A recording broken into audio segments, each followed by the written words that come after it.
വയോമധുരം പദ്ധതിയെ കുറിച്ച് അറിയാമോ?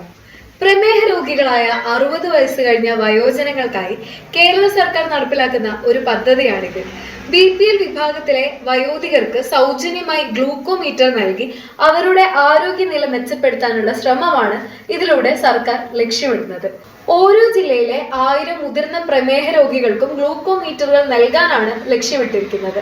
പ്രമേഹ രോഗി കേരളത്തിലെ സ്ഥിര നിവാസി ആയിരിക്കണം. കൂടാതെ പ്രമേഹ രോഗം സർക്കാർ അംഗീകൃത ഡോക്ടറുടെ സർട്ടിഫിക്കറ്റ് ഉപയോഗിച്ച് തെളിയിക്കണം. അപേക്ഷകൾ സുനീതി ഓൺലൈൻ പോർട്ടലിലൂടെ സമർപ്പിക്കാം.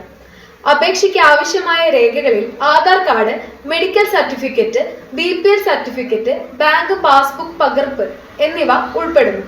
ഡിസംബർ മാസം 31 വരെ വയോമധുരം പദ്ധതിക്കായുള്ള അപേക്ഷകൾ സമർപ്പിക്കാവുന്നതാണ്. അപ്പോൾ ഈ ഒരു ഇൻഫർമേഷൻ അർഹതപ്പെട്ടവരിലേക്ക് എത്രയും പെട്ടെന്ന് തന്നെ ഷെയർ ചെയ്തോളൂ.